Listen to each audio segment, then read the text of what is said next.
Well, hello, Pacifica Quartet. I'm so happy to see you virtually. And of course, we are super excited to see you in person in Portland, January 10th and 11th. I feel like at this point, our audience feels that you are our best friends. But just in case people want to put a face with a name, do you guys mind just introducing yourselves and your instruments real quick? Sure, I'll start. My name's Samin Ganatra, and I play first violin in the quartet. My name is Brandon Vamos, and I'm the cellist. My name is Austin Hartman. I play violin. And I'm Mark Holloway, and I play viola. Great, thanks. So, Mark, this is your studio that you guys are in right now? That's right. We each have studios here at Indiana University in Bloomington, the Jacobs School of Music, and they're sort of all the same size, but we rehearse in my studio most of the time. Yeah. You have the biggest windows, though. I have the best windows, maybe. And he has this wonderful collection of musicians, portraits of musicians, which is very inspiring. Nice. Yeah, we need close-ups of those. Those look fabulous. That's good. Samin has a wonderful, huge bookcase in her room. I'm very jealous of it. Oh. Austin has a nice, Brandon has a nice studio. You have the coffee, right? That's right. I do. We all have something. So we are so looking forward to your concerts in January, and you're going to be performing two fabulous two different programs for us, which made me think that I bet our audiences would really like to know more about how you go about programming concerts. But I want to start by offering huge congratulations to you for your Grammy Award this last year for your Contemporary Voices recording. I mean, what a huge honor. Well deserved, of course. I think this is even your second Grammy Award, right? Over the years. I'm just wondering a few things about that. So you commissioned all the pieces. This was from Jennifer Higdon, Shulamit Ron, and Ellen Taft-Zwillik, right? You commissioned all those pieces. Did you know when you commissioned those pieces you wanted to do a recording? No, actually, those pieces were pieces that some of them commissioned a while ago, but pieces that we've loved so much and we've played a lot throughout the career of the quartet. And I think one of the things that we've always felt strongly about is we don't like to commission a piece and play it once. We most of our commissions, especially the ones we fall in love with, we play maybe 100 times. We feel like that's a really important part for us of bringing this music out and getting to know it in the same way that we would work on like a Beethoven or Dvorak quartet. So it was just so lucky that these three pieces were pieces we've been playing for a long time, and we felt they would go really well together in a disc. And we were talking about it, and we made the disc, and then we programmed the disc for ourselves, and then we realized, oh my gosh, these are three women. Like, it happened that way. It wasn't at all us trying to find female composers. Three Pulitzer Prize winning women, too. Yes. Yeah. So when you were actually working on the recording, did you know you had Grammy award-winning material here? I mean, did you even think about that? No.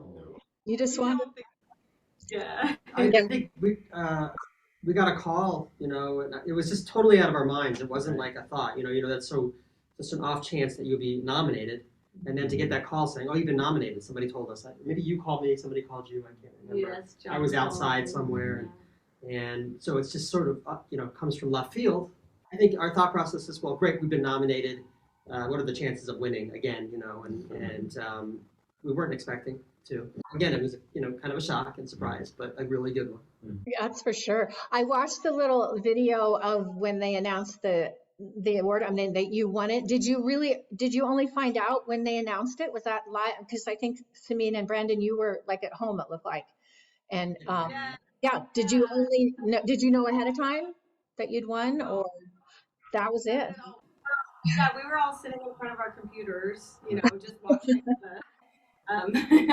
watching the thing, and we weren't together. We couldn't be together at that point because we had to be super close. Well, there were rules that they said that you couldn't be masked on the. Oh, interesting. Well, it was the beginning of it was March, wasn't it? So I think it was even before vaccines, and we were still wearing masks for rehearsals and things like this. And so it just so happened that we couldn't be all together. but it gave us a nice chance to be with our families. It was fun for me to be with my three boys in our living room and just Yeah, share that. that's true. I was Well, sitting here in this room actually in front of my computer. wonderful. Brandon and I were kind of shocked because we didn't expect to win, and then suddenly you're Yeah, elected. you're on camera. Yeah. So thinking ahead about the programs you're going to do for us live. So I'm also wondering about, how does it differ putting together a program for a live concert and putting together a program for a recording?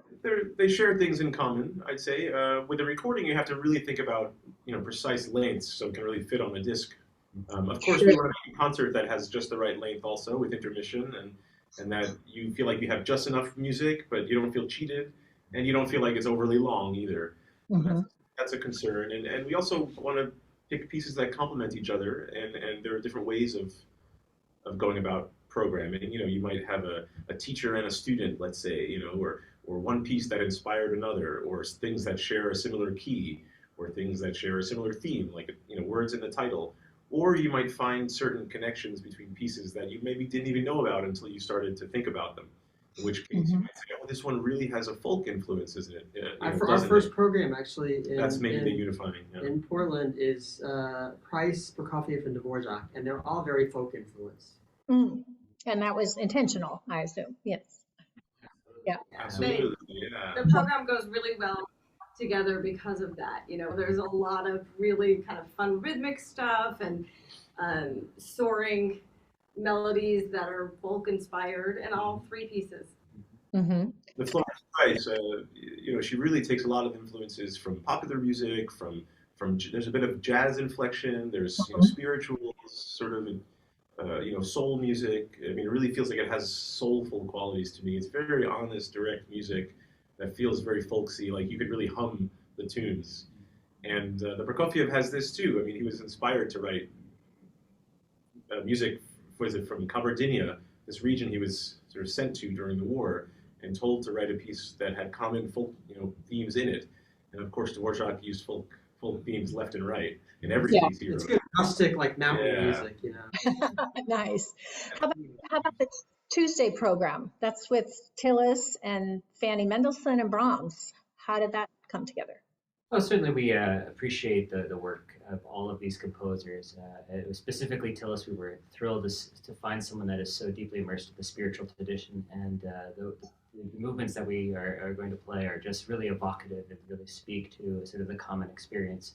And Fanny, of course, that was a wonderful discovery that we did in part of the women's suffrage program that we offered last year.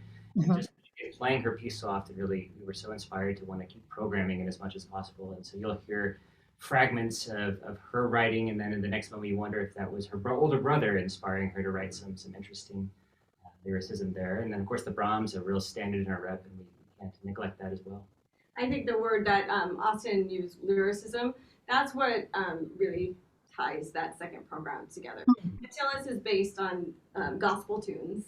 Mm-hmm. Brahms, for me, Brahms is always just so vocal, right? There's so much just real singing lyricism quality, and Fanny's music as well. So we felt that those three really would tie together in that way. They're very different programs in nice ways. You think of it that way, the folk side and then the more lyrical singing side. Mm-hmm. Yeah. The contrast in the second program, Fanny's music is further in the past, and there's a real sort of classical romantic brilliance of this, and it really shines. I think it sparkles. There's some amazing stuff that's surprising in Fanny's quartet. I mean, the last movement is wild. Mm-hmm. It's extended, and there's an entire passage for minutes where you just play fortissimo the entire time. I feel like I'm much later. Well, both the programs sound fabulous. We can't wait.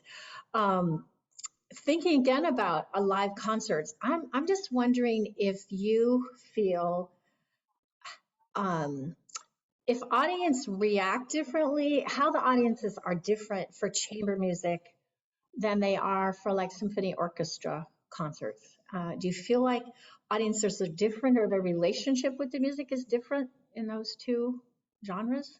I think I think the passion for the music is the same. I think the difference between the two, of course, given the scope and the size, there's an intimacy about what we do that I think we appreciate being on stage, being for people that have an autonomy about our work. And I think in real time we get to make decisions very quickly. And I think the audiences that come see us enjoy the freshness of that collaboration, the excitement of what could happen in the moment. And maybe I'm biased, but that's why I do what I do and enjoy that experience. There's also, like, in a string quartet concert, you don't have like the loud, percussion section or the big, huge moments, right? Everything is smaller and for like instruments. And so, and that way, I think our audiences are they're incredibly smart and they know a lot about what we're doing, which I love. I feel that they're, especially your audience. Especially in Portland. Yeah, especially your audience.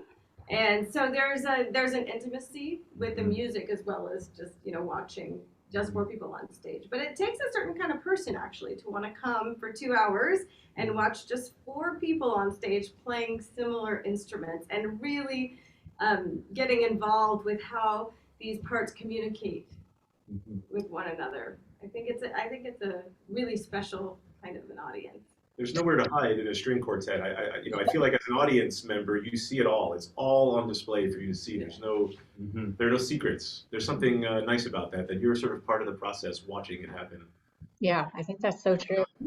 We rely on audiences to sort of, to speak to them, to communicate, to feedback in timing, and how do they react? Is it dead quiet? Do they wait before they start applauding? Do they stand up? Do they cheer? Do they boo? It doesn't happen. But there's definitely some interaction. But being in a smaller space, I think, really makes a better connection. I mean, I'm not playing in a symphony orchestra regularly, but I know the feeling, and being in a smaller space and being right there, and as intimate as the music is, you can feel how the audience is reacting. And we come off stage, we can tell if they were really with us, or how they might have reacted to the music is more palpable somehow.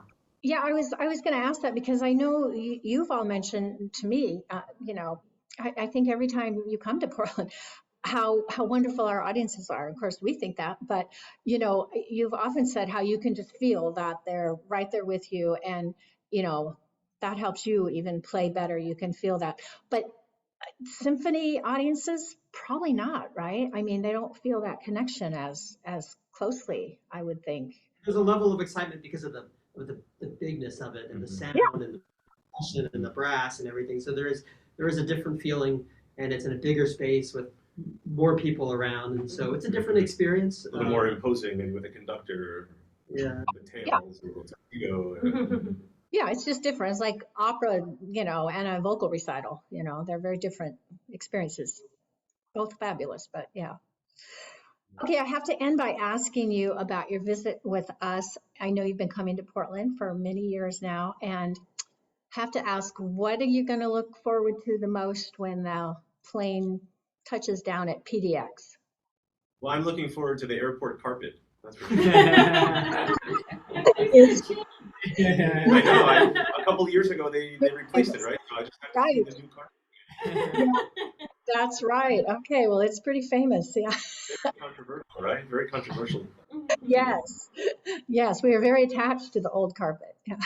You have a wonderful airport. If you should happen to have a layover there or something, there are a lot of things, to eat and to see and to buy. So it's a nice airport. But I always love eating and drinking coffee and we found a really great donut place last time. We'll have to re-find that. I don't remember. Oh.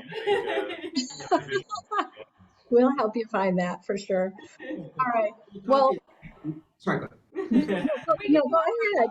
What we love about Portland, just walking around downtown. And it always feels good to be in. I'm not sure which donut place it is, but maybe if your audience members brought different kinds, you could compare them. We will drop that hint. Good. All right. Well, thank you all so much for chatting with me, and we are so looking forward to seeing you in person. It's been too long.